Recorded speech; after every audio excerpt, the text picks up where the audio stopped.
50세 이후 재혼하면 큰일 나는 7가지 이유. 저는 이정희입니다. 올해 61세죠. 남편을 잃고 10년이 흘렀습니다.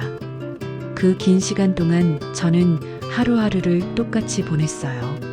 새벽 5시에 일어나서 분식집을 열고 저녁 8시에 문을 닫고 집으로 돌아가는 일상의 반복이었습니다. 매일 똑같은 패턴이었죠. 손님들을 응대하고 음식을 만들고 계산하고 정리하는 일의 연속이었어요. 어느 날 오랜 단골 손님이었던 박 이모가 말했어요. 정희야, 너 이제 좋은 사람 만나야 하는 거 아니야? 혼자 사는 게 뭐가 좋다고 그래. 괜찮아요, 이모. 저는 이렇게 살아도 별로 불편하지 않아요. 그렇게 대답했지만 속으로는 달랐습니다. 정말 괜찮다면 왜 이렇게 마음이 허전할까요? 왜 이모 말에 이렇게 마음이 흔들릴까요? 박 이모는 70대 후반이었는데 정말 적극적인 분이었어요. 분식집에 올 때마다 제 안부를 물어보고 걱정해주는 분이었죠. 저보다 나이가 많으셨지만 늘 활기찬 모습이었습니다. 너 같은 착한 애가 왜 혼자 살아야 하냐? 나도 답답해 죽겠다. 이모는 진짜 답답해하는 표정이었어요. 마치 자신의 일처럼 걱정하는 모습을 보니까 마음이 짠했습니다. 누군가 저를 걱정해주는 것만으로도 고마웠거든요. 이모, 전 정말 괜찮아요. 지금도 충분히 잘 살고 있는걸요. 무슨 소리야? 혼자서 뭐가 괜찮다는 거야? 아프면 누가 돌봐줄 거야? 나이 들어가는데 말이야. 이모 말이 틀린 건 아니었어요. 가끔 몸이 아플 때나 컨디션이 안 좋을 때는 정말 막막했거든요. 그래도 지금까지 잘 버텼는데 뭘 그렇게 걱정하시나 싶었죠. 그런데 이모는 포기하지 않았어요. 내가 아는 분이 있는데 정말 괜찮은 분이야. 나이도 너랑 비슷하고 부인 돌아가신 지 좀 됐고. 소개팅이라는 단어에 저는 깜짝 놀랐습니다. 이 나이에 소개팅이라니요. 상상도 해보지 못했던 일이었어요. 이모, 전 그런 거 안 해요. 지금도 충분히 잘 살고 있어요. 단호하게 거절했죠. 솔직히 말하면 두려웠어요. 새로운 사람을 만난다는 것도 그렇고 만약 잘 안 되면 어떻게 하나 하는 걱정도 들었고요. 하지만 박 이모는 쉽게 포기하지 않는 분이었습니다. 그냥 차 한 번만 마셔봐. 친구로라도 지내면 좋잖아. 요즘 혼자 사는 사람들끼리 모여서 이야기도 하고 그런다던데. 친구로라도 지내면 좋다는 말에 제 마음이 흔들리기 시작했어요. 사실 대화할 사람이 있다면 나쁘지 않을 것 같다는 생각이 들었거든요. 분식집에서는 손님들과 대화하지만 그건 업무상의 대화였어요. 진짜 마음 편히 이야기할 수 있는 사람은 없었죠. 가끔 박 이모 같은 분들과 이야기할 때가 제일 편했습니다. 며칠 동안 고민했어요. 만날까 말까? 혼자서 계속 생각하다 보니까 답답해졌습니다. 그래서 결국 박 이모에게 전화했어요. 이모, 그분 연락처 좀 주세요. 어머, 정희야. 정말? 잘했다, 잘했어. 이모는 정말 기뻐했어요. 마치 자신의 일처럼 좋아하는 모습을 보니까 저도 덩달아 기분이 좋아졌습니다. 그렇게 만난 사람이 최영수였어요. 66세, 공기업에서 은퇴한 분이었죠. 첫 만남 장소는 분식집 근처 조용한 카페였습니다. 약속 시간 30분 전부터 저는 긴장했어요. 뭘 입고 갈지, 뭘 이야기할지 고민하다가 시간이 훌쩍 지나갔죠. 결국 평소보다 조금 단정한 옷을 입고 나갔습니다. 카페에 도착했을 때 영수는 이미 와 있었어요. 키가 크고 인상이 부드러운 분이었습니다. 첫인상이 나쁘지 않았어요. 안녕하세요. 박 선생께 소개받은 최영수라고 합니다. 목소리가 정말 부드러웠어요. 전 남편과는 완전히 다른 느낌이었죠. 전 남편은 말수가 적고 무뚝뚝한 사람이었거든요. 저는 이정희예요. 반갑습니다. 어색한 첫 만남이었지만 영수는 대화를 자연스럽게 이끌어갔어요. 날씨 이야기부터 시작해서 동네 이야기, 그리고 제일 이야기까지요. 분식집을 운영하고 계시는군요. 정말 대단합니다. 별거 아니에요. 그냥 생계 때문에 하는 일이죠. 아니에요. 혼자서 가게를 운영한다는 게 쉬운 일이 아니잖아요. 정말 존경스럽습니다. 이런 말을 들은 게 얼마만인지 모르겠어요. 누군가 제 일을 인정해주고 존경한다고 말해주니까 기분이 이상했습니다. 좋으면서도 어색했어요. 영수는 제 이야기를 정말 잘 들어줬어요. 분식집 운영하면서 겪는 어려움, 혼자 지내는 일상, 그동안의 힘든 시간들까지도요. 중간중간 고개를 끄덕이며 공감해주는 모습이 인상적이었습니다. 정말 고생 많이 했네요. 저도 혼자입니다. 아내를 잃고 8년 정도 됐죠. 그 말을 들은 순간 이상하게 마음이 풀렸습니다. 나만 외로운 게 아니구나. 이분도 저처럼 혼자구나 하는 생각이 들었어요. 많이 힘드셨겠어요. 그래도 이제는 많이 괜찮아졌습니다. 다만 가끔 너무 조용할 때가 있죠. 영수의 말에 저도 깊이 공감했어요. 정말 그랬거든요. 그 조용함이 때로는 견딜 수 없을 만큼 무거웠죠. 같은 경험을 한 사람만이 이해할 수 있는 감정이었습니다. 첫 만남은 2시간 정도 이어졌어요. 생각보다 대화가 잘 통했고 불편하지도 않았습니다. 헤어질 때 영수가 말했어요. 다음에 또 만나서 이야기할 수 있을까요? 네, 좋아요. 그렇게 시작된 만남이었습니다. 그날 이후로 우리는 자주 만나게 됐어요. 일주일에 1번, 그 다음엔 2번. 점점 만나는 횟수가 늘어났습니다. 영수는 정말 전 남편과 달랐어요.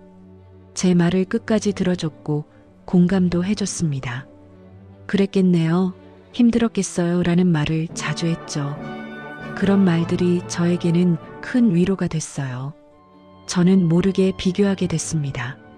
전 남편은 제가 무슨 말을 해도 그래라고만 했었는데 영수는 달랐어요.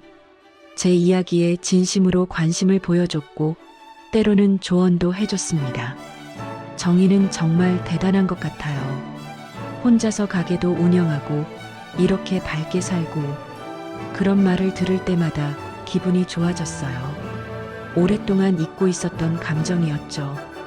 누군가 저를 인정해주고 칭찬해주는 기분이었습니다. 만날 때마다 영수는 따뜻했어요. 제가 피곤해 보이면 걱정해주고 기분이 안 좋아 보이면 이유를 물어보기도 했죠. 그런 관심이 저에게는 새로웠습니다. 외로움이 컸던 만큼 그 따뜻함이 더 크게 느껴졌어요. 혼자 지내던 시간들이 길었기 때문에 누군가의 관심과 애정이 특별하게 다가왔습니다. 그리고 그 외로움과 비교, 그 따뜻함이 결국 재혼이라는 선택으로 이어졌죠.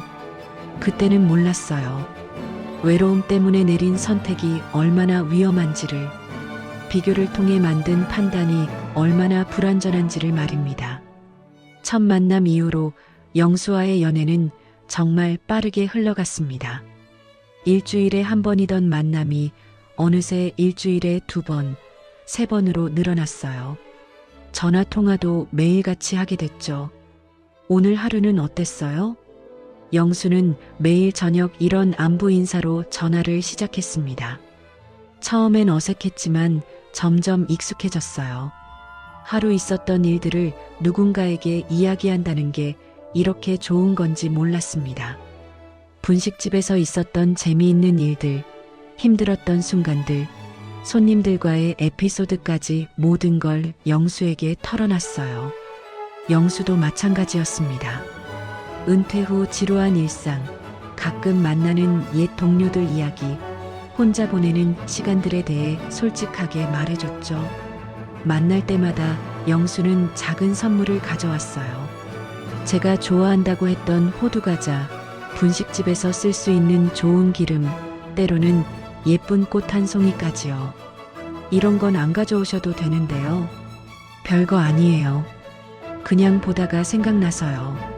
그런 말을 하며 웃는 영수를 보면 마음이 따뜻해졌습니다. 누군가 저를 생각해준다는 기분이 정말 오랜만이었거든요. 우리는 동네 곳곳을 함께 다녔어요. 근처 공원을 산책하기도 하고 맛있다는 식당에 가기도 했죠. 영화관에 가서 영화를 보기도 했습니다. 이런 데이트가 이 나이에 가능한지 몰랐어요. 젊은 사람들처럼 이런 걸 해도 되나요? 왜 안 돼요? 나이가 들었다고 해서 즐거움을 포기해야 하나요? 영수의 말이 맞았습니다. 나이는 숫자일 뿐이었어요. 함께 있으면 정말 즐거웠고 웃음도 많아졌습니다. 2달 정도 지났을 때 영수가 갑자기 진지한 표정으로 말했어요. 정희 씨, 우리 결혼하면 어떨까요? 너무 갑작스러운 제안이었습니다. 아직 서로에 대해 모르는 것들이 많았는데 벌써 결혼 이야기가 나오다니요. 너무 빠른 거 아닌가요? 우리 알고 지낸 지 2달밖에 안 됐는걸요. 이 나이에 더 미룰 이유가 있나요? 젊은 사람들처럼 몇 년씩 연애할 필요는 없잖아요. 영수의 말에 저는 고개를 끄덕였습니다. 맞는 말 같았어요. 61세와 66세에 무슨 오랜 연애가 필요한가요? 이미 서로의 성격도 어느 정도 파악했고 함께 있으면 편했으니까요. 그런데 정말 괜찮을까요? 우리 성격이 맞을지, 함께 살면서 문제가 없을지. 지금까지 만나면서 불편한 적 있었어요? 저는 정희 씨와 함께 있으면 정말 편해요. 영수 말이 틀리지 않았습니다. 실제로 함께 있으면 편했고 대화도 잘 통했어요. 서로 배려하려고 노력했고 큰 갈등도 없었죠. 하지만 뭔가 불안한 마음이 있었습니다. 너무 빠른 건 아닌가 하는 생각이 계속 들었어요. 첫 번째 결혼도 그렇게 신중하지 못했는데 똑같은 실수를 반복하는 건 아닌가 싶었거든요. 시간을 좀 더 가지고 생각해 봐도 될까요? 물론이죠. 충분히 생각해 보세요. 다만 너무 오래 고민할 필요는 없을 것 같아요. 우리 나이를 생각하면 말이에요. 영수는 이해한다고 했지만 은근히 부담을 주는 느낌이었어요.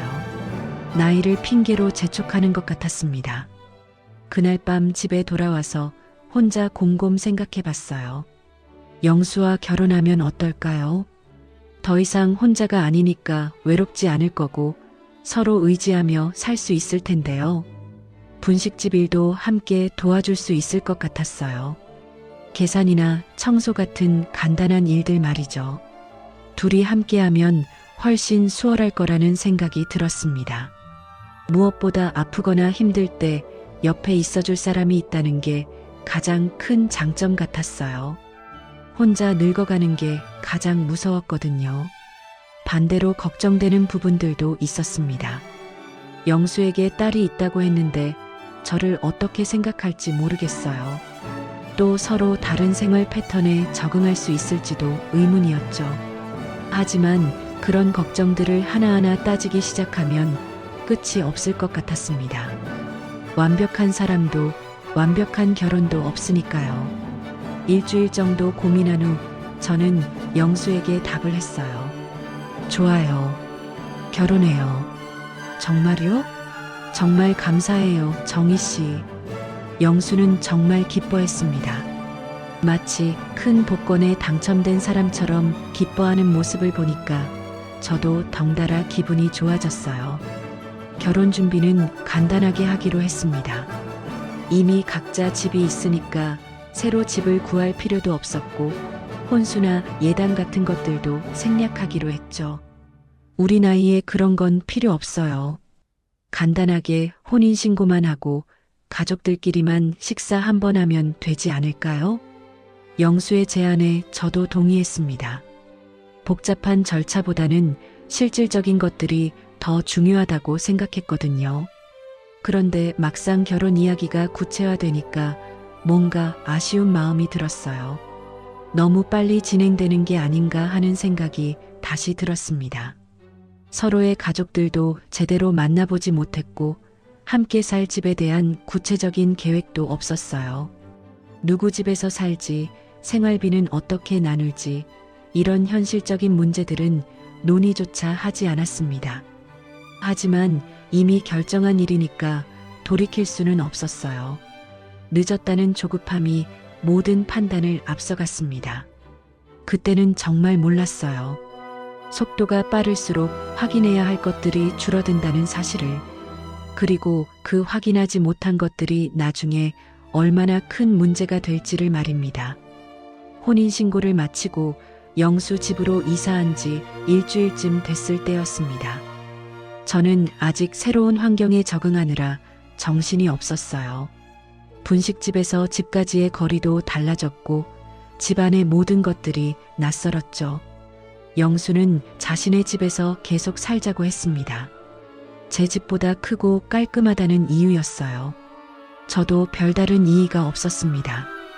어차피 함께 살면 되는 거 아닌가 싶었거든요. 그런데 결혼 후 가장 먼저 바뀐 건 집안의 분위기였습니다. 처음에는 뭔지 모르게 어색한 기분만 들었어요. 분명히 제가 살고 있는 집인데 왠지 손님 같은 느낌이 드는 거죠.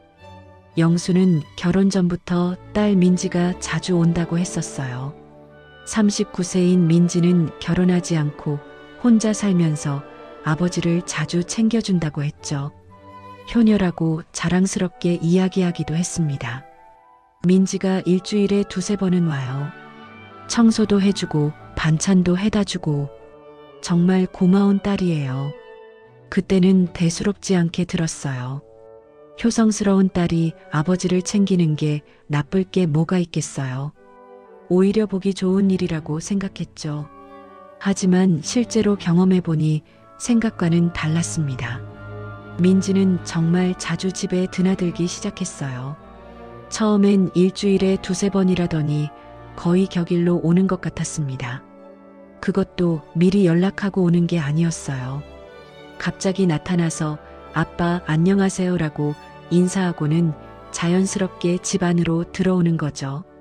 아, 민지 왔구나. 어서 와. 영수는 딸이 올 때마다 정말 기뻐했습니다. 얼굴이 환해지면서 급하게 자리를 정리하고 차를 끓여주려고 했어요. 처음 몇 번은 저도 반갑게 맞았습니다. 새로운 가족이니까 잘 지내야겠다는 마음이었거든요.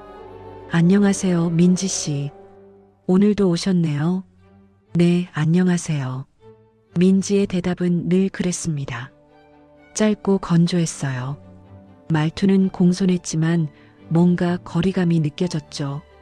저를 부르는 호칭도 늘 애매했습니다. 이모라고 부르기엔 나이 차이가 그리 크지 않았고 어머니라고 부르기엔 어색했나 봐요.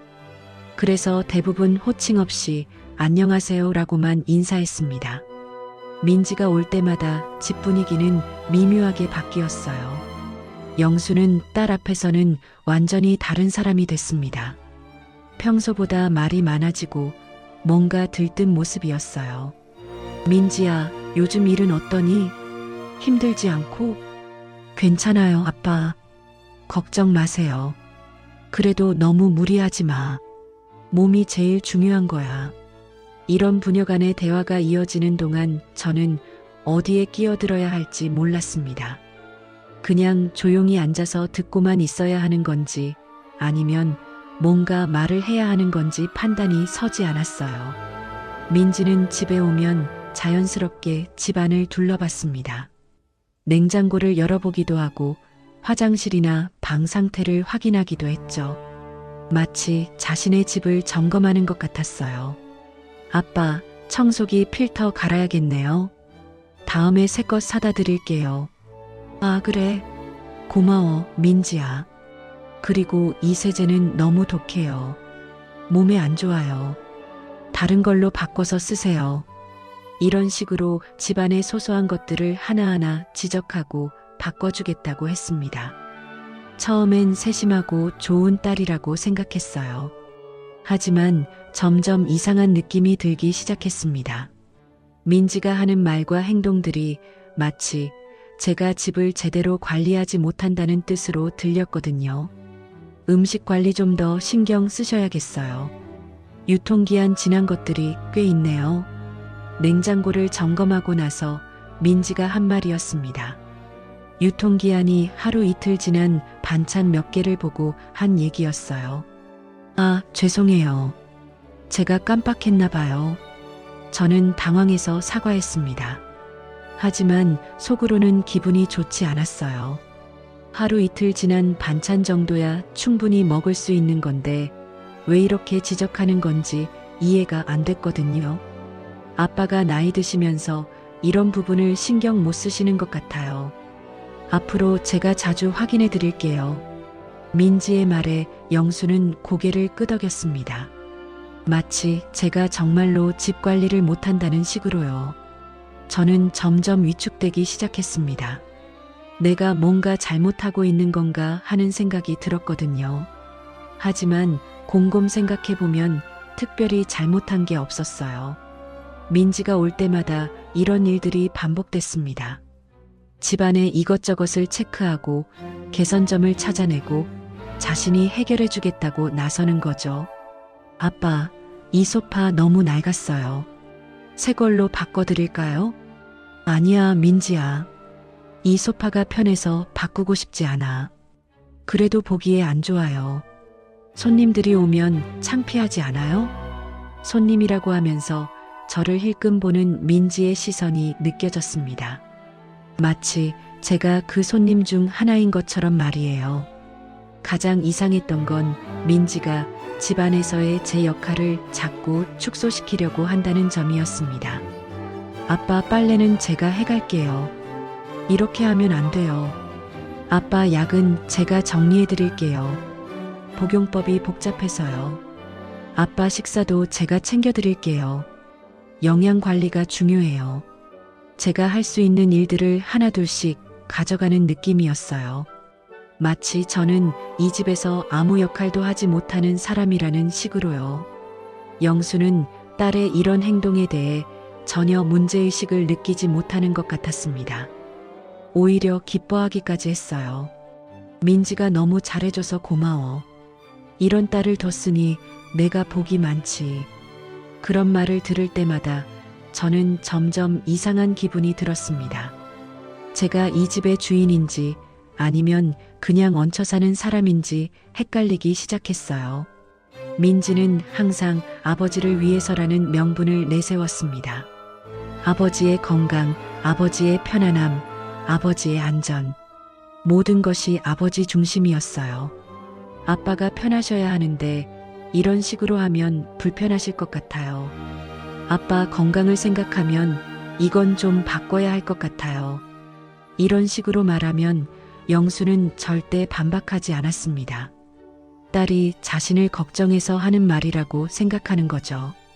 그 과정에서 제 의견은 점점 설 자리가 없어졌습니다. 제가 뭔가 제안하면 아빠가 어떻게 생각하시는지 먼저 들어봐야겠어요 라고 했고, 제가 뭔가 바꾸려고 하면 아빠와 상의해 보셨어요? 라고 물었어요. 분명히 저도 이 집의 주인인데 마치 아무 권한이 없는 사람 취급을 받는 기분이었습니다. 집안에서 정의는 점점 주인이 아닌 사람이 되어가고 있었어요.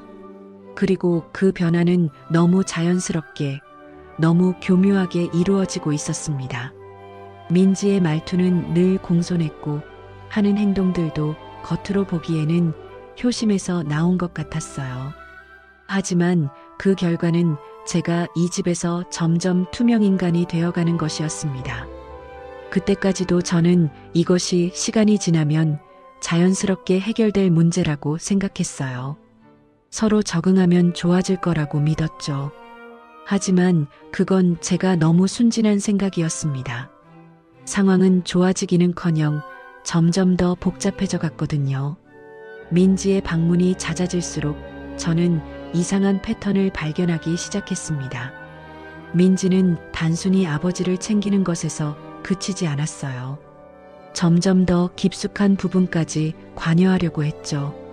처음엔 집안 정리나 음식 관리 정도였는데 어느 순간부터는 재정 관리에까지 손을 뻗기 시작했습니다.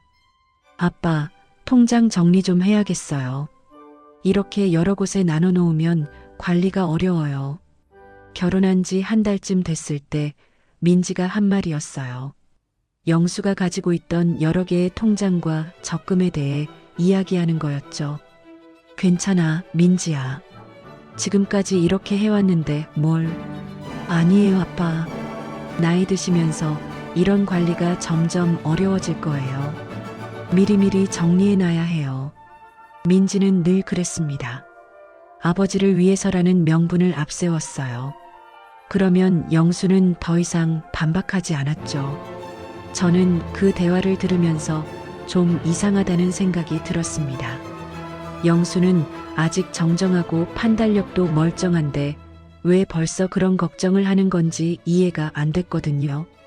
여보, 그런 건 급하지 않은 것 같은데요. 천천히 생각해봐도 되지 않을까요?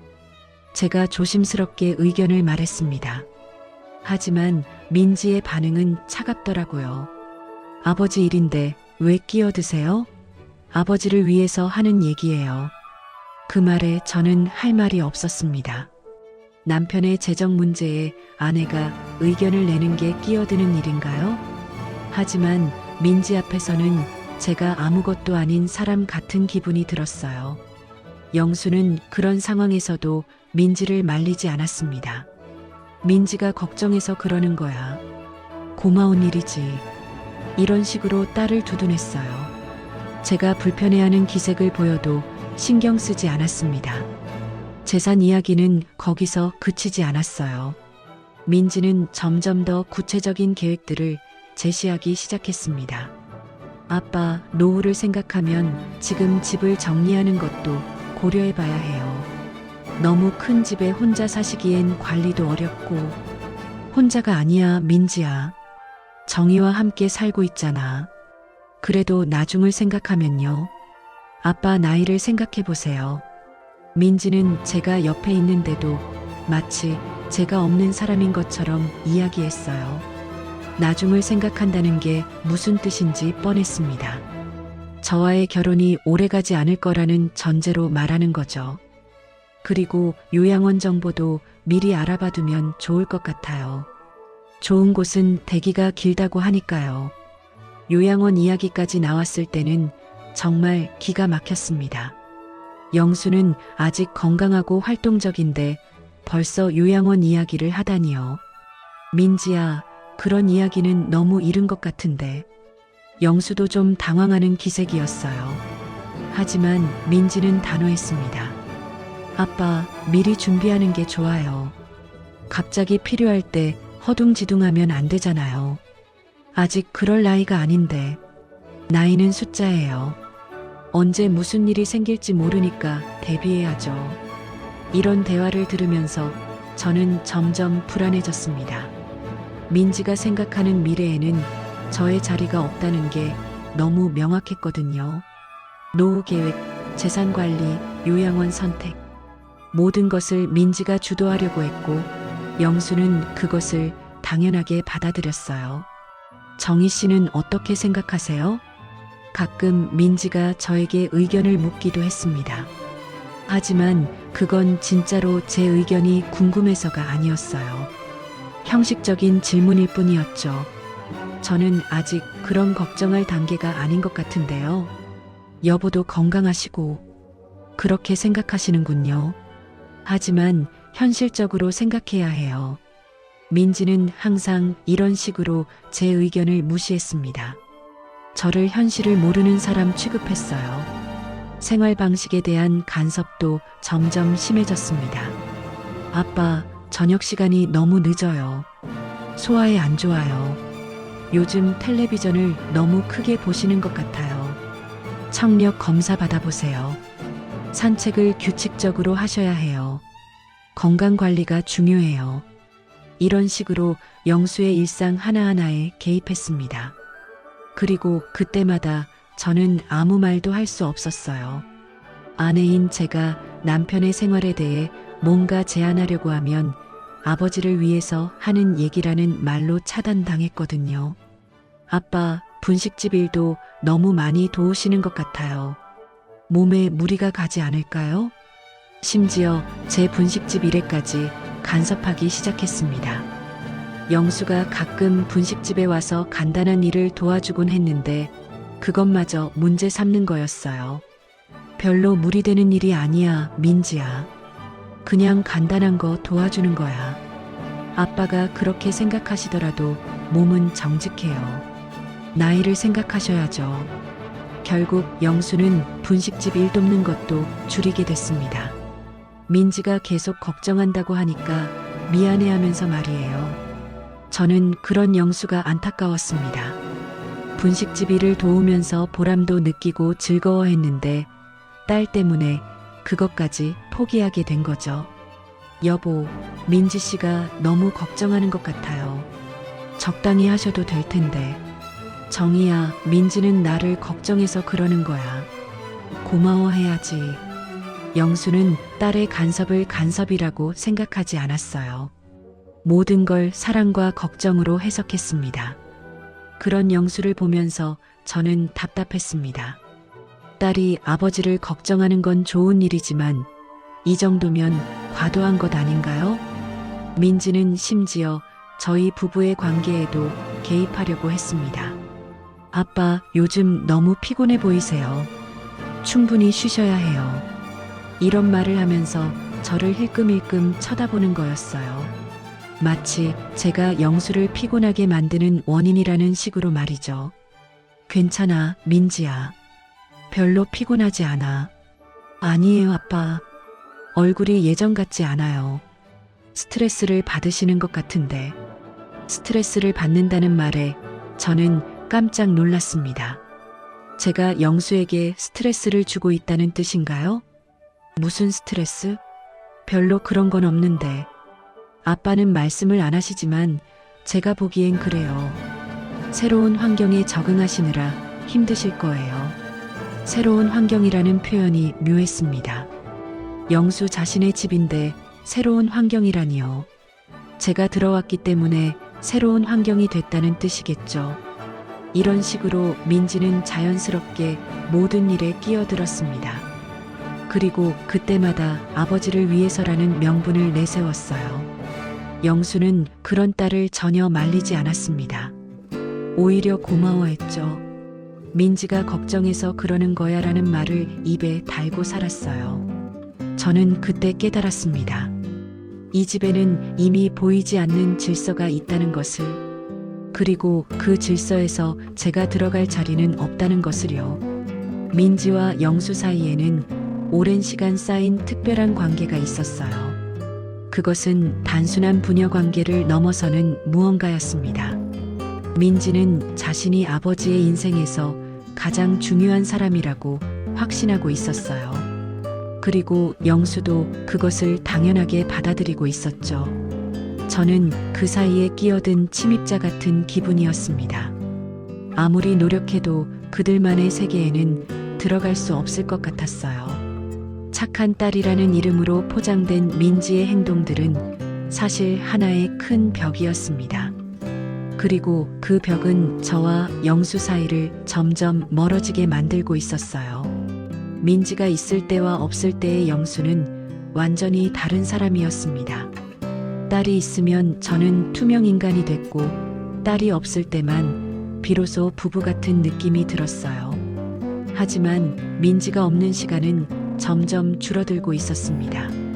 그리고 그 상황을 바꿀 수 있는 힘은 저에게 없어 보였어요. 결혼 생활이 2달째 접어들면서 저는 이상한 변화를 느끼기 시작했습니다.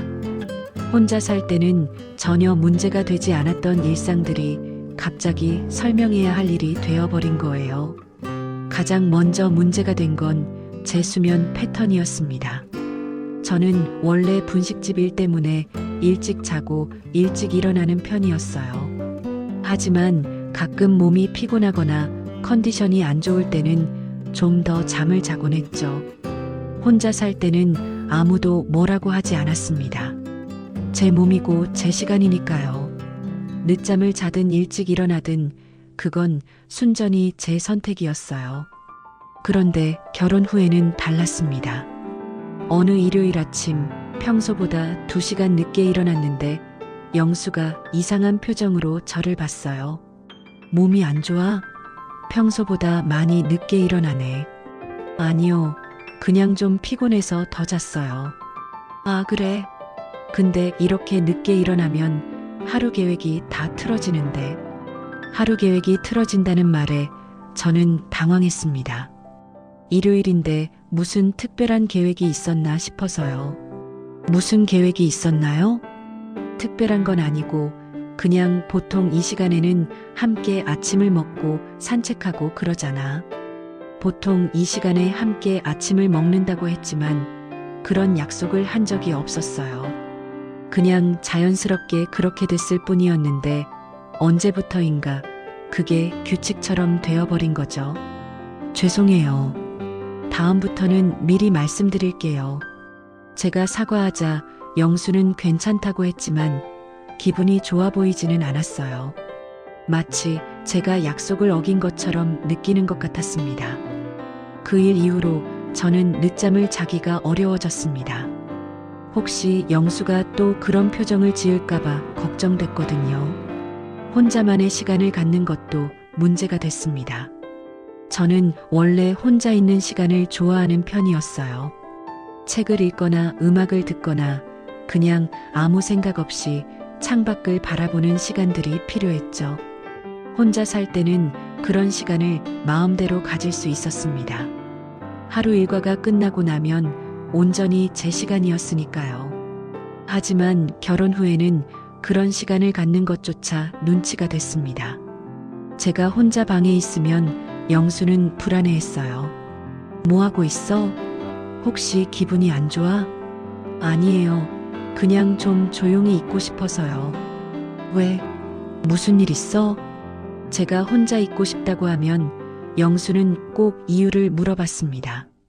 마치 혼자 있고 싶어 하는 것 자체가 이상한 일인 것처럼요. 특별한 이유는 없어요. 그냥 잠깐 혼자 있고 싶을 뿐이에요. 부부인데 왜 혼자 있고 싶어 해? 뭔가 불편한 게 있으면 말해. 부부인데 왜 혼자 있고 싶어 하냐는 말에 저는 할 말이 없었습니다. 혼자 있고 싶은 마음이 부부 사이에서는 이상한 일인가요? 불편한 건 없어요. 정말 그냥 잠깐 조용히 있고 싶을 뿐이에요. 그러면 나랑 같이 있으면서 조용히 있으면 안 돼? 굳이 혼자 있어야 해? 영수는 제가 혼자 있으려고 하는 것을 자신을 피하는 것으로 받아들이는 것 같았어요. 그래서 계속 붙어 있으려고 했죠. 결국 저는 혼자만의 시간을 갖는 것을 포기해야 했습니다. 혼자 있으려고 할 때마다 영수가 불안해하고 이유를 묻는 게 더 스트레스였거든요. 조용한 휴식을 취하는 것도 마찬가지였습니다. 저는 가끔 아무것도 하지 않고 그냥 멍하니 있는 시간이 필요했어요.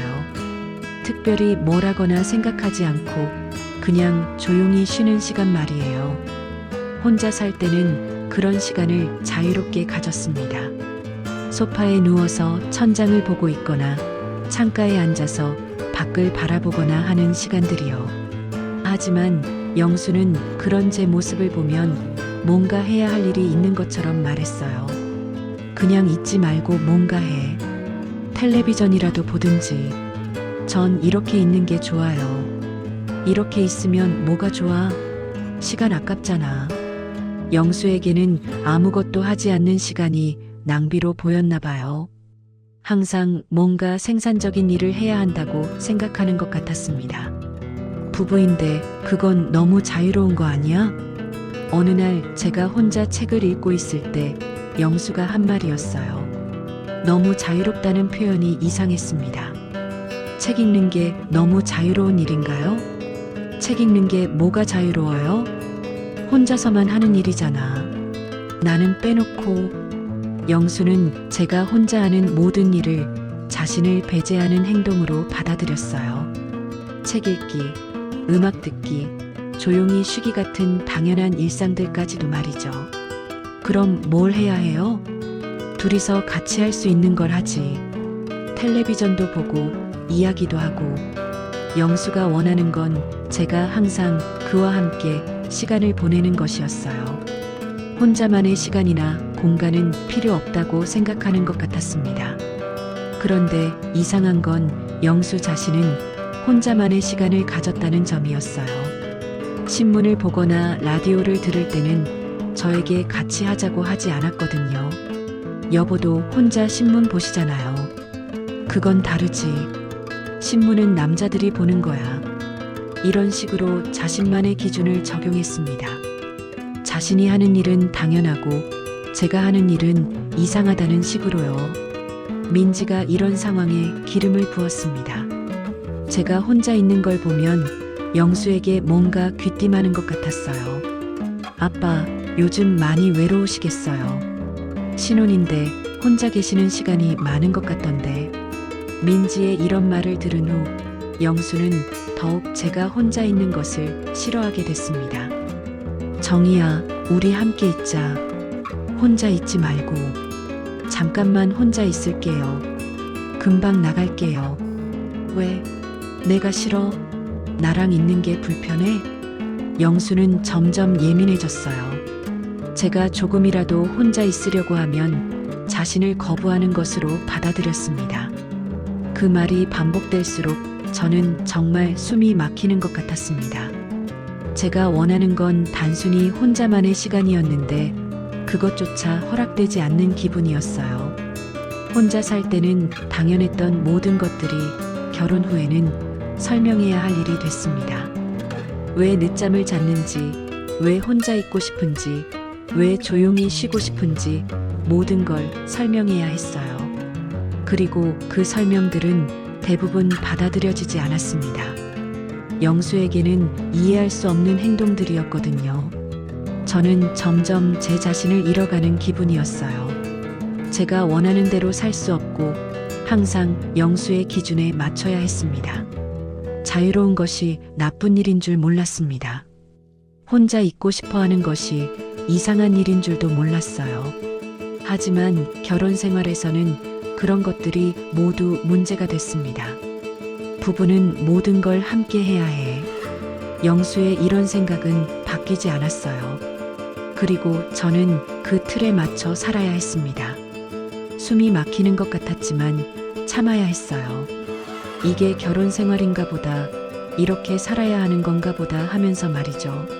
하지만 그렇게 참으면서 살아가는 것이 정말 행복한 결혼 생활인지는 의문이었습니다. 자유를 포기해야 하는 관계가 과연 좋은 관계일까요? 결혼한 지 석 달이 지나면서 저는 이상한 것들을 느끼기 시작했습니다. 처음에는 막연한 불편함이었는데 점점 구체적인 모습으로 드러나기 시작했어요. 어느 날 민지가 또 집에 왔을 때였습니다. 평소처럼 아버지 안부를 묻고 집안을 둘러보던 민지가 갑자기 저에게 말을 걸었어요. 아버지 건강관리 잘 부탁드려요. 나이가 나이인 만큼 신경 써주시면 좋겠어요. 건강관리를 부탁한다는 말에 저는 당연하다고 생각했습니다. 남편의 건강을 챙기는 건 아내의 당연한 역할이니까요. 물론이죠. 제가 잘 챙겨드릴게요. 특히 식사 관리가 중요해요. 짜게 드시면 안 되고 기름진 것도 피해야 하고. 네, 알겠어요. 그리고 약 복용도 꼼꼼히 체크해 주세요. 깜빡하시는 경우가 많거든요. 이런 식으로 하나하나 당부하는 민지를 보면서 저는 뭔가 이상하다는 생각이 들었습니다. 마치 제가 간병인이라도 되는 것 같았거든요. 민지 씨, 여보는 아직 건강하신데 그렇게까지 할 필요가 있을까요? 아버지가 건강해 보이시더라도 나이는 어쩔 수 없어요. 미리미리 관리해야죠. 민지의 말 속에는 뭔가 계산이 있는 것 같았어요. 단순히 아버지를 걱정하는 것 이상의 무언가가 느껴졌습니다. 그리고 아버지가 무리하시지 않도록 해주세요. 분식집 일도 너무 많이 도우시면 안 되고, 분식집 일은 별로 무리되는 일이 아닌데요. 그래도 나이를 생각하면 조심해야죠. 만약이라도 다치시면 어떻게 할 거예요? 만약이라도 다친다는 표현이 묘했습니다. 그런 일이 생기면 누가 책임질 거냐는 뜻으로 들렸거든요. 아버지 보험도 정리해야겠어요. 지금 가입한 것들로 충분한지 확인해 봐야죠. 갑자기 보험 이야기가 나오자 저는 더욱 이상했습니다. 왜 하필 지금 보험 이야기를 하는 건지 이해가 안 됐어요. 혹시 모르니까요. 나이 드시면서 병원비가 많이 들 수도 있고 그럴 때를 대비해야죠. 민지는 항상 이런 식이었어요. 혹시 모르니까 만약에라도라는 말로 시작해서 미래의 불안한 상황들을 가정했습니다. 그리고 그 상황들에 대비해야 한다고 주장했죠. 영수는 그런 딸의 말에 고개를 끄덕였습니다. 민지 말이 맞아. 미리 준비하는 게 좋지. 아버지, 그런 거 말고 지금을 즐기시면 안 돼요? 너무 미래 걱정만 하시네요.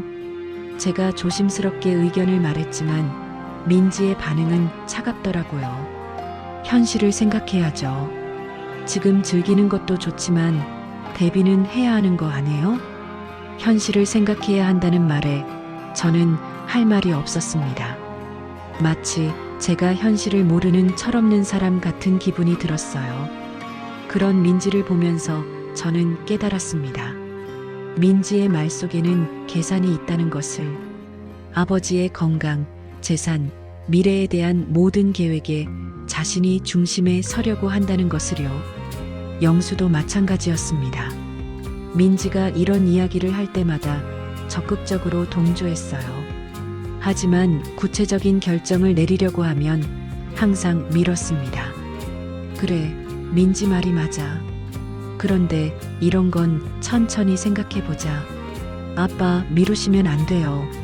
지금 결정하셔야죠. 알겠어. 조금만 더 생각해볼게.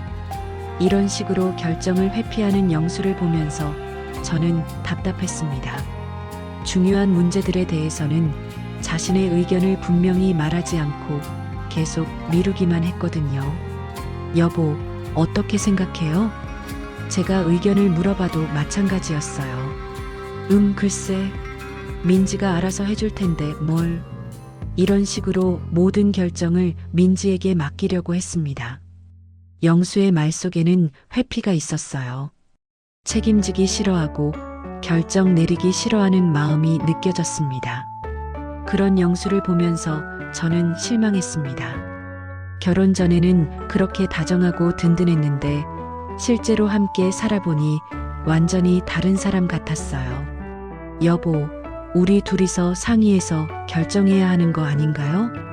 그래, 그런데 민지가 이런 쪽은 나보다 잘 알잖아. 하지만 저희 일인데 민지 씨가 모든 걸 결정하는 게 맞나요?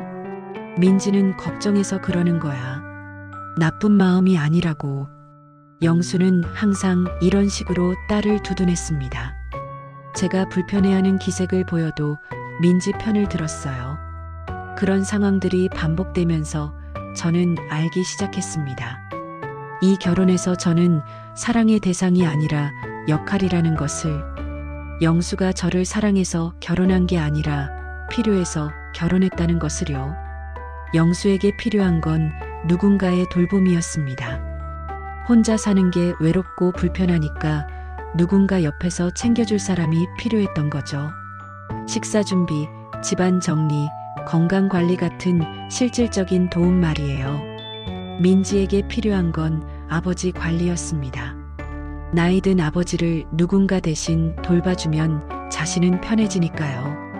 그러면서도 아버지의 모든 중요한 결정에는 자신이 개입할 수 있으니까 일석이조였죠. 누군가는 돌봄을 원했고 누군가는 관리를 원했습니다. 하지만 그 속에 진짜 저의 자리는 없었어요. 저는 그저 영수를 돌봐주는 사람이었고 민지가 관리하기 편하도록 중간 역할을 하는 사람이었습니다. 제 감정이나 원하는 것들은 중요하지 않았어요. 정희야, 오늘 저녁에 뭐 해 먹을 거야? 김치찌개 어떠세요? 어제도 찌개였잖아. 다른 거 해. 그럼 뭘 드시고 싶으세요? 내가 뭘 좋아하는지 몰라. 알아서 해. 이런 식으로 영수는 제가 당연히 자신의 취향을 파악해서 알아서 해주기를 원했습니다. 마치 제가 그를 위해 존재하는 사람인 것처럼요. 아버지, 요즘 얼굴이 좀 피곤해 보이세요. 관리 잘 안 되는 것 같은데요. 민지는 이런 식으로 제가 영수를 제대로 돌보지 못한다는 식으로 말했습니다. 마치 제가 주어진 역할을 제대로 하지 않는다는 뜻으로요. 저는 점점 숨이 막혔습니다.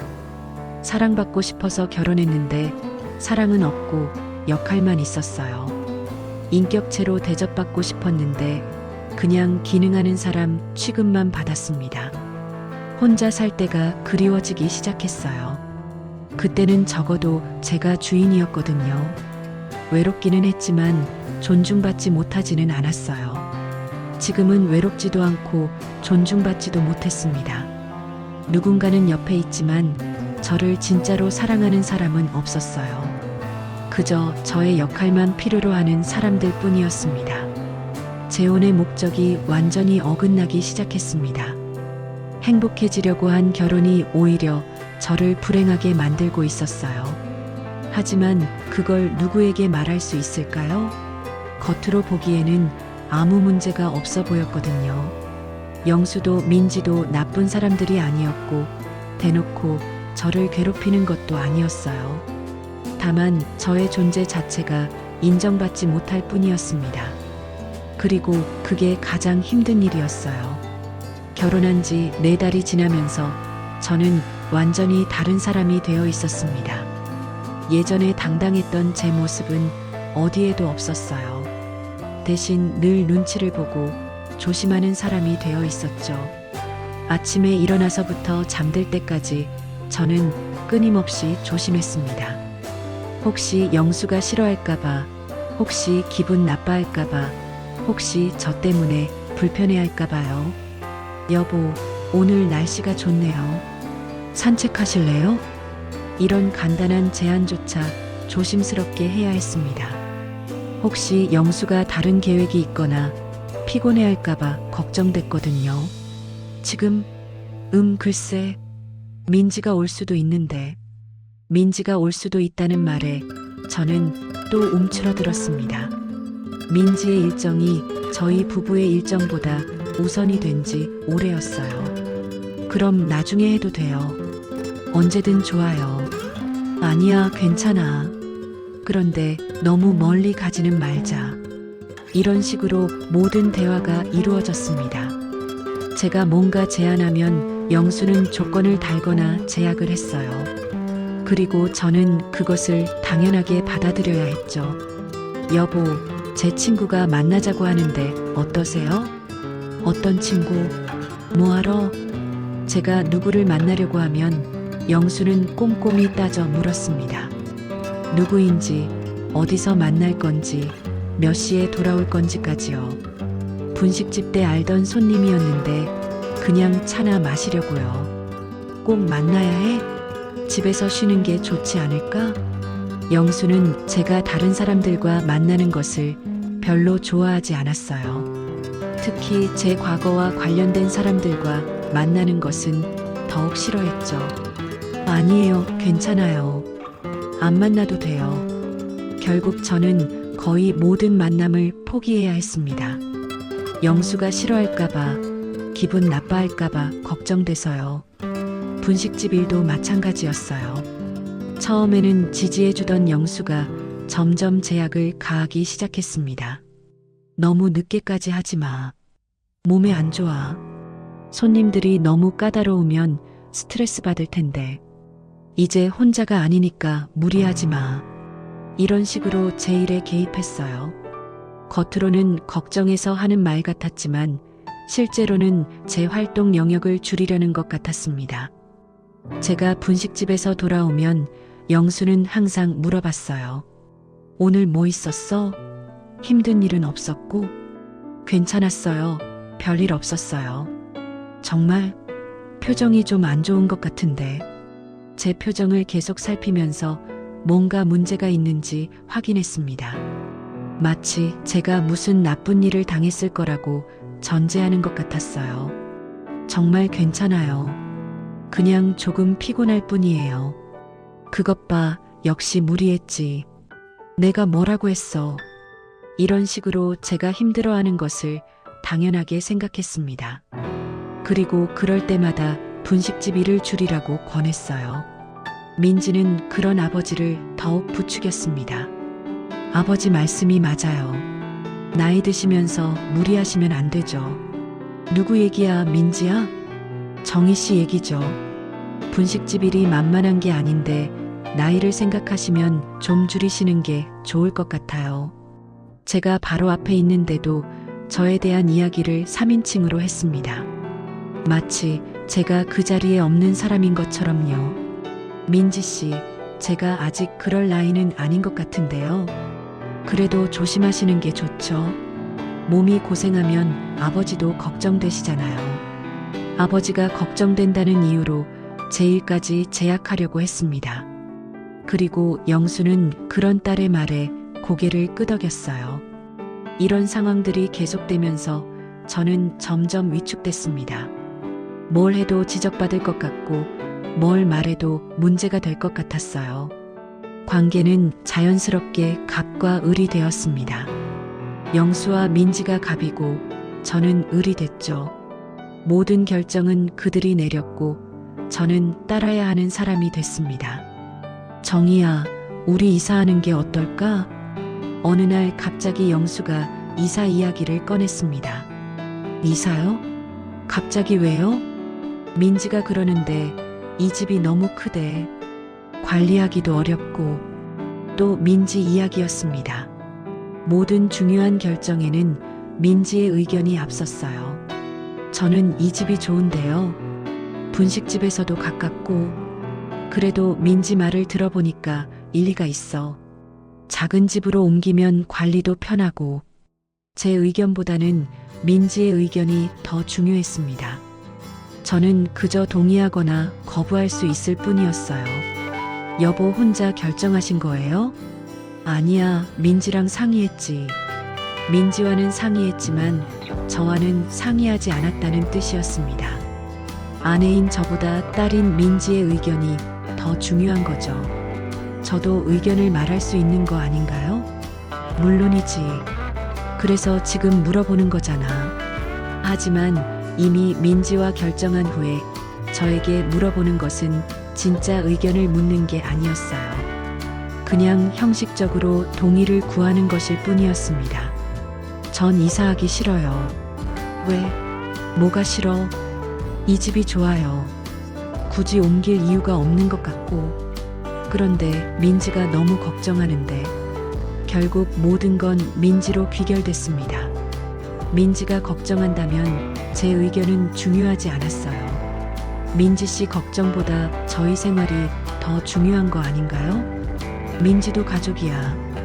가족이 걱정하는데 무시할 수는 없지. 가족이라는 명분으로 민지의 의견이 항상 우선됐습니다. 그리고 저는 그 가족에 완전히 포함되지 못한 사람이었어요. 결정적인 순간은 그 다음 주에 왔습니다. 민지가 또 집에 왔는데 이번에는 뭔가 진지한 표정이었어요. 아버지, 앞으로 어떻게 사실 건지 진지하게 생각해 봐야 할 것 같아요. 무슨 말이야, 민지야? 아버지 나이도 나이고 건강도 예전 같지 않으시잖아요. 구체적인 계획이 필요해요.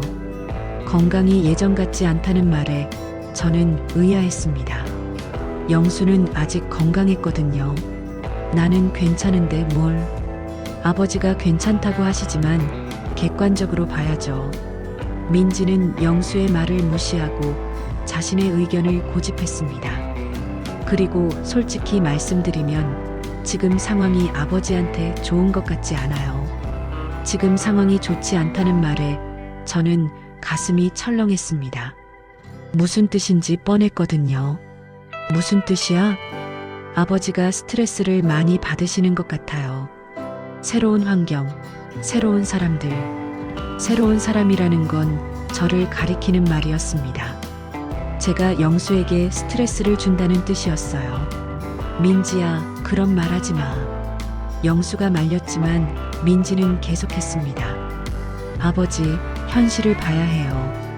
이런 식으로 가면 아버지 건강만 더 나빠질 거예요. 그리고 그 다음에 나온 말이었습니다. 아버지 인생은 제가 책임질게요. 더 이상 다른 사람들 때문에 힘들어하지 마세요. 그 순간 저는 알았습니다. 이 결혼은 끝났다는 것을. 민지가 말하는 다른 사람들은 바로 저였고, 아버지 인생을 책임진다는 것은 저를 배제하겠다는 뜻이었어요. 영수는 그런 딸의 말에 반박하지 않았습니다. 오히려 고마워하는 것 같았어요. 민지야, 아버지, 저를 믿으세요. 제가 모든 걸 알아서 할게요. 그 자리에서 저는 아무 말도 할 수 없었습니다. 제 존재 자체가 부정당하는 순간이었거든요. 그날 밤 저는 혼자 생각했습니다. 이 관계에서 저는 무엇인가요? 사랑받는 아내인가요? 아니면 그냥 불편한 존재인가요? 답은 명확했습니다. 저는 이 가족에게 필요 없는 사람이었어요. 오히려 방해가 되는 사람이었죠. 무너진 자존감을 회복할 방법은 하나뿐이었습니다. 이 관계를 끝내는 것이었어요. 민지의 그 말을 들은 지 일주일 후, 저는 조용히 결정했습니다. 더 이상 이 관계에서 버틸 수 없다는 것을. 제 자존감과 정체성을 완전히 잃어버리기 전에 나와야겠다고 생각했어요. 그날 아침, 평소처럼 영수에게 아침을 차려드리고 분식집에 나갔습니다. 하지만 마음속으로는 이미 결정이 서 있었어요. 오늘이 이 집에서 보내는 마지막 날이라고요. 분식집에서 일하는 동안 저는 지난 몇 달을 돌이켜봤습니다. 행복해지려고 선택한 재혼이 오히려 저를 이렇게 만들어버렸다는 게 믿어지지 않았어요. 손님들을 응대하면서도 머릿속으로는 계속 생각했습니다. 정말 제가 문제였을까요? 제가 너무 이기적이었던 걸까요? 하지만 아무리 생각해도 저는 잘못한 게 없었어요. 저는 그저 존중받고 싶었을 뿐이었습니다. 사랑받고 싶었을 뿐이었어요. 하지만 그 집에서는 그런 게 허락되지 않았죠. 오후가 되자 마음이 더욱 확고해졌습니다. 이번에는 주저하지 않기로 했어요. 더 이상 참으면서 살고 싶지 않았거든요. 분식집 문을 닫고 집으로 돌아가는 길이 무겁게 느껴졌습니다. 하지만 동시에 어떤 해방감도 들었어요. 드디어 이 상황을 끝낼 수 있다는 안도감이었습니다. 집에 들어서자 영수가 거실에서 텔레비전을 보고 있었어요. 평소와 다름없는 모습이었죠. 왔어? 오늘 힘들었지? 네, 조금요. 평소처럼 대답했지만 목소리가 떨리는 게 느껴졌습니다. 이제 말해야 할 시간이었어요. 여보, 할 말이 있어요. 뭔데? 밥부터 먹자. 지금 들어주셨으면 해요. 제 진지한 목소리에 영수도 뭔가 심상치 않다는 걸 느꼈나 봅니다. 텔레비전을 끄고 저를 쳐다봤어요. 저 이제 그만하고 싶어요. 뭘 그만한다는 거야? 이 결혼 말이에요. 더 이상 함께 살 수 없을 것 같아요. 영수의 얼굴이 굳어졌습니다. 예상하지 못한 말이었나 봐요. 갑자기 무슨 소리야? 무슨 일 있었어? 갑자기가 아니에요. 오랫동안 생각해온 일이에요. 생각해온 일? 나한테는 한 번도 말한 적 없잖아. 말한 적이 없다는 영수의 말에 저는 씁쓸했습니다. 제가 얼마나 불편해했는지, 얼마나 힘들어했는지 전혀 모르고 있었던 거죠. 말씀드리려고 했지만 들어주실 것 같지 않았어요. 뭔 소리야? 내가 언제 내 말 안 들었어? 영수는 정말로 모르는 것 같았어요. 자신이 제 말을 얼마나 무시했는지, 민지의 말만 들었는지 전혀 모르고 있었습니다. 여보, 솔직히 말씀해 주세요. 저와 민지 씨 중에서 누구 말이 더 중요해요? 그게 무슨 말이야? 비교할 일이야? 비교할 일이 아니라고 하지만 실제로는 항상 민지 씨 편을 드셨잖아요. 민지는 내 딸이야. 당연히 걱정해 주는 거지. 저는 여보 아내예요. 그것도 당연하게 걱정해 주셔야 하는 거 아닌가요? 영수는 할 말이 없는 것 같았어요. 그제서야 자신이 저를 어떻게 대했는지 깨닫는 것 같았습니다. 정희야, 미안해. 내가 잘못했어. 다시 생각해보자. 이미 늦었어요. 저는 이미 결정했어요. 그래도 한 번 더 생각해봐. 우리가 이런 식으로 끝날 일이야? 하지만 저는 더 이상 흔들리지 않았습니다. 이미 충분히 생각했고 충분히 기회를 줬으니까요. 여보, 저는 행복하지 않아요. 이 집에서 저는 아무것도 아니에요. 그런 말 하지 마. 너는 내 아내야. 아내라고 하지만 실제로는 그냥 집안일 하는 사람 취급받았어요. 제 말에 영수는 아무 대답을 하지 못했습니다. 사실이었으니까요. 그리고 앞으로도 바뀔 것 같지 않아요. 민지 씨가 있는 한은요. 민지랑은 내가 얘기해 볼게. 소용없어요. 민지 씨는 절대 바뀌지 않을 거예요. 그리고 여보도 민지 씨를 바꿀 생각이 없으시잖아요. 영수는 더 이상 반박하지 않았습니다. 자신도 알고 있었던 거죠. 그날 밤 저는 조용히 짐을 쌌습니다. 가져온 것들만 챙겼어요. 많지 않았죠. 옷가지 몇 벌과 개인적인 물건들 뿐이었습니다. 다음 날 아침 일찍 영수가 아직 잠들어 있을 때 저는 조용히 집을 나왔습니다. 작별 인사는 하지 않았어요. 어차피 말해봐야 소용없을 게 뻔했으니까요. 제 원래 집으로 돌아가는 길에 저는 울었습니다. 두 번째 이혼이었어요. 첫 번째보다 더 아팠습니다. 나이가 들어서 한 선택이 이렇게 잘못될 줄 몰랐거든요. 하지만 동시에 어떤 안도감도 느꼈습니다. 드디어 숨을 쉴 수 있을 것 같았어요. 더 이상 눈치 보지 않아도 되고 허락받지 않아도 되니까요. 집에 돌아와서 며칠 동안은 정말 힘들었습니다. 외로움이 밀려왔고 내가 잘못 선택한 건 아닌가 하는 후회도 들었어요. 하지만 시간이 지나면서 점점 다른 것들이 보이기 시작했습니다. 제가 얼마나 움츠려들어 있었는지, 얼마나 제 자신을 잃고 있었는지 알게 됐어요. 혼자가 된 후 가장 먼저 느낀 건 자유였습니다. 아무에게도 허락받지 않고 늦잠을 잘 수 있었어요.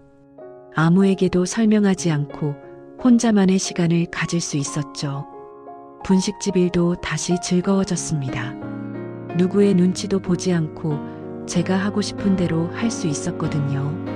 손님들과 대화하는 것도, 새로운 메뉴를 개발하는 것도 자유로워졌어요. 친구들과의 만남도 다시 시작했습니다. 결혼하면서 끊어졌던 인간관계들을 하나씩 회복해 나갔어요. 그런 시간들이 얼마나 소중한지 새삼 느꼈습니다. 무엇보다 저 자신을 다시 찾을 수 있었습니다. 누군가의 아내, 누군가의 며느리가 아닌 그냥 이정희로 살 수 있게 됐어요. 혼자 저녁을 먹는 것도 더 이상 외롭지 않았습니다. 오히려 평화로웠어요. 아무 눈치 보지 않고 제가 먹고 싶은 걸 먹을 수 있었거든요. 몇 달이 지나면서 저는 깨달았습니다. 문제는 50세 이후 재혼이 아니었다는 것을. 문제는 제가 저 자신을 잃어가면서도 그 관계에 매달렸다는 것이었어요. 외로움 때문에 서둘러 선택한 결혼, 상대방을 제대로 알아보지 못한 채 한 결혼, 무엇보다 제 자신을 포기해가면서 유지하려고 한 결혼이 문제였던 거죠. 지금 저는 확실히 말할 수 있습니다. 50세 이후 재혼이 문제였던 게 아니라 나를 잃어가면서 버틴 게 문제였어요. 혼자인 삶은 실패가 아니었습니다. 오히려 저에게는 더 맞는 삶이었어요. 누구에게나 맞는 삶이 있고 저에게는 혼자 사는 삶이 더 어울렸던 거죠. 이제 저는 당당합니다. 혼자 산다고 해서 불쌍한 사람이 아니에요. 제 선택으로 제 삶을 사는 자유로운 사람입니다. 분식집도 더 잘 되고 있어요. 제가 행복해지니까 손님들도 그걸 느끼는 것 같아요. 더 밝아졌다는 말을 자주 들어요. 가끔 영수 생각이 날 때도 있습니다. 하지만 후회하지는 않아요. 그 시간들이 있었기 때문에 지금의 소중함을 더 크게 느낄 수 있으니까요. 혼자가 된 후에야 진짜로 인생이 빛나기 시작했습니다. 이제 저는 알아요. 외로움을 피해 잘못된 관계를 선택하는 것보다 혼자서라도 제 자신을 지키며 사는 것이 훨씬 행복하다는 걸요. 61세에 다시 시작하는 인생이지만 전혀 늦지 않았습니다. 오히려 이제야 진짜 제 인생이 시작된 기분이에요.